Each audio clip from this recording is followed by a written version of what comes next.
All of his co-workers were gone. What could it mean?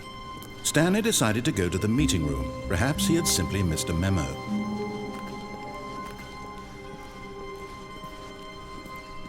When Stanley came to a set of 2 open, this was not the correct way to the meeting room, and Stanley knew it perfectly well.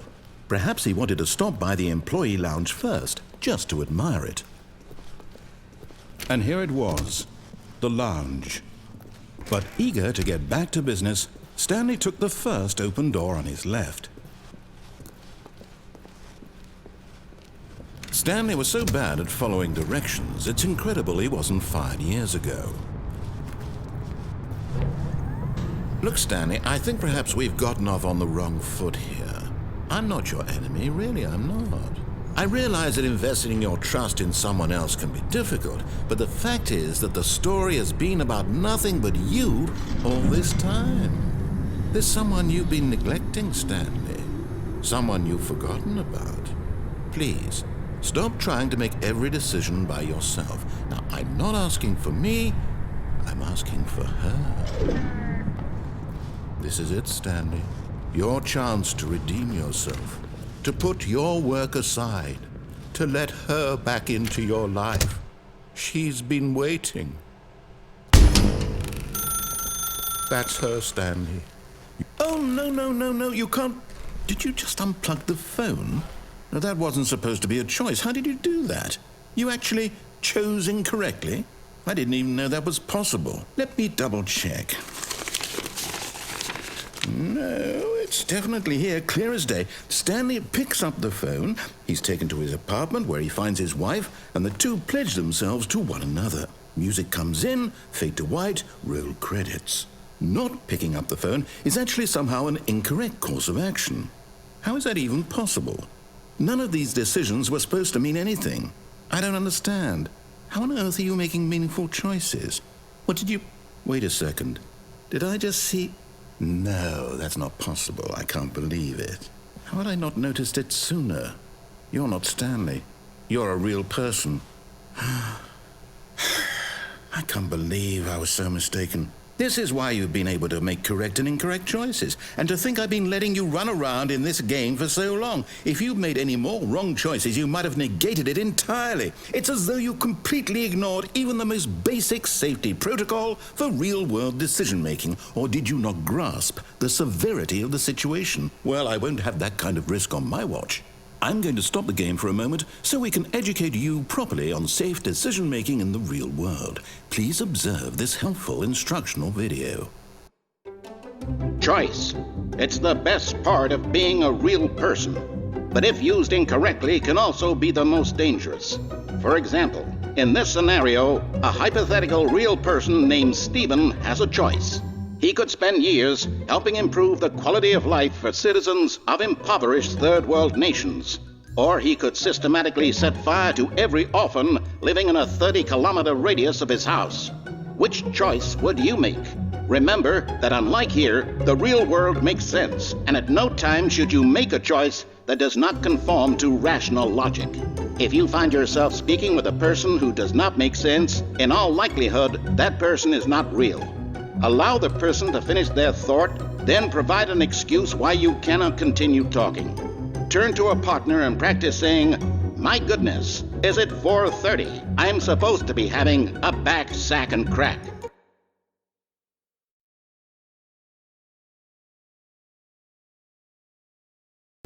Excellent.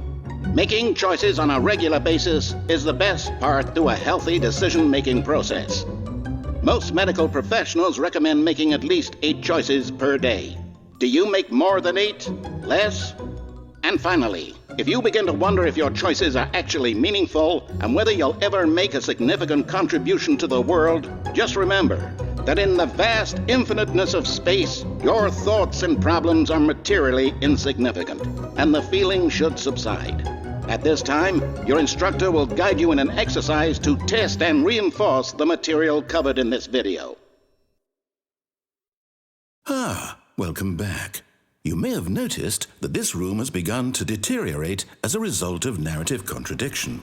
But not to worry. Now that you're properly informed on good decision-making, we're going to revisit a choice you made just a few minutes ago and see what the correct thing to do would have been. This way, please.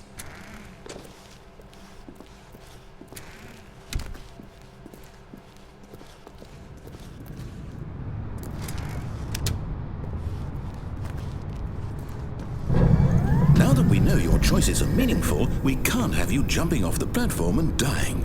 Imagine the main character dying senselessly halfway through the story. That story would make no sense at all. We just need to get you home as soon as possible before the narrative contradiction gets any worse. Unfortunately, it seems this place is not well equipped to deal with reality.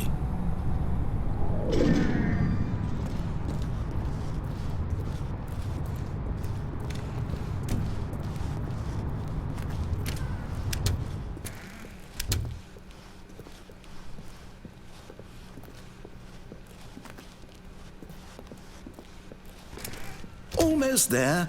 You'll take the door on the left, back to the correct ending, the story will have resolution once again, and you'll be home free in the real world. Now remember, all you need to do is behave exactly as Stanley would. That means choosing responsibly and always putting the story first. I'm quite sure you'll be up to the task. Just follow my lead and you'll be fine. All right. When Stanley came to a set of 2 open doors, he entered the door on his left.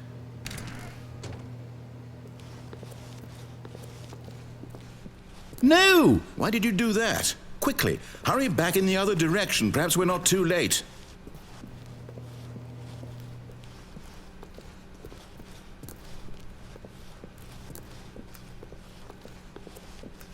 Oh, it's ruined. I can't believe, after everything we talked about, that my story, you've destroyed my work. Why? For what? What did you get out of that? What did you think was so special about seeing the game undone, left here like so much garbage? It's worthless now. And what am I supposed to do? Even if there were a way to continue, would it be worth it? To know that my story is now incorrect? How can I go back to that? I can't erase that knowledge. I'll have to live with it forever, reliving its impossibility forever. I couldn't live that way. Is it better to shut the game down entirely? To willingly destroy all of my work? I don't know. What's the answer? What do I do? What do I do? What do I... No, I have to. I have to shut the game down. I have to. I have to.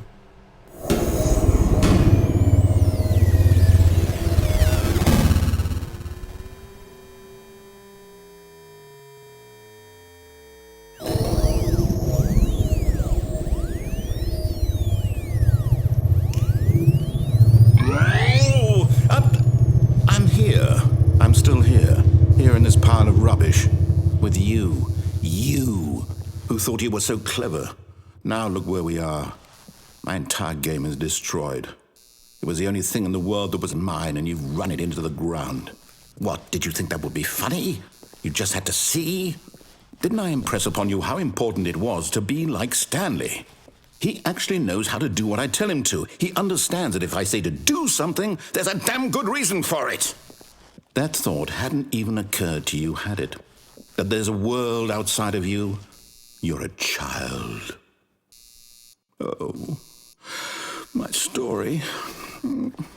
If you'd just gone through the door on the left, you would have seen it. There was a whole underground facility. You would have destroyed it and been victorious. It would have been so perfect. I worked so hard on it. I tried so hard. Behave exactly as Stanley would.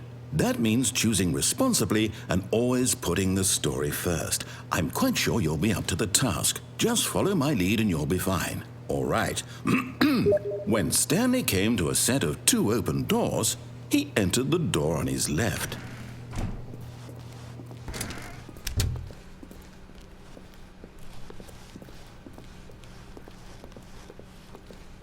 Yet there was not a single person here either. Feeling a wave of disbelief, Stanley decided to go up to his boss's office, hoping he might find an answer there. Coming to a staircase, Stanley walked upstairs to his boss's office.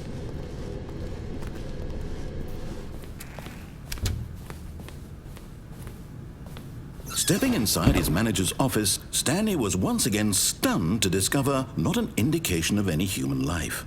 Shocked, unraveled, Stanley wondered in disbelief who orchestrated this, until he saw the door with a voice receiver next to it. Surely behind this door lay all the answers to his questions. And beyond all probability, he knew the passcode. He had seen it on his boss's computer just last week. Night Shark 115. Was this the code to open the door? Would it still work? There was only one way to find out. Stanley had been trained never to speak up, but now he would draw from within himself the courage to face the unknown. He drew a sharp breath and then spoke the code.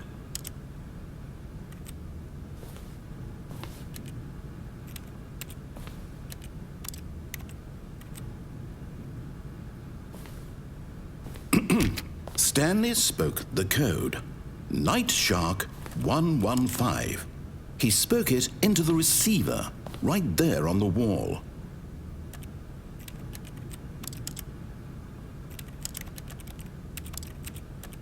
I'm sorry, is there a problem? You didn't mishear me, did you? Please speak the code into the receiver. Otherwise, we can't get on with the story. This is a crucial step.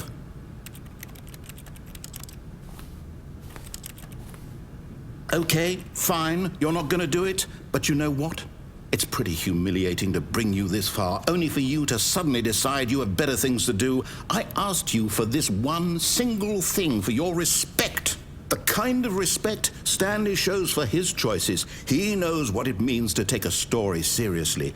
If you didn't want to see what I had to show you, then why did you come here? You had a choice, you know. You could have gone through the door on the right. You could have done whatever the hell you wanted over there. Why did you come this way? Speak. Say something to me. Explain yourself, you coward. When Stanley came to a set of two open doors, he entered the door on his left. Stanley? Hello? Are you... Is everything okay? Stanley, please. I need you to make a choice. I need you to walk through the door. Are you listening to me? Can you hear me? Is everything all right? Stanley, this is important. The story needs you. It needs you to make a decision. It cannot exist without you. Do you understand me? Whatever choice you make is just fine. They're both correct. You cannot be wrong here. We can work together. I'll accept whatever you do. I simply need you to take that step forward, please. Choose. Do something. Anything. This is more important than you can ever know. I need this. The story needs it. So, you hear me? Are you there? Are you listening to this? Stanley, are you there? Okay. It's okay, I can wait. You need time to decide. Time to make sure your choice is correct. That is the best choice. That's all right. I'll wait for you to decide what's the right thing to do. Take as much time as you need.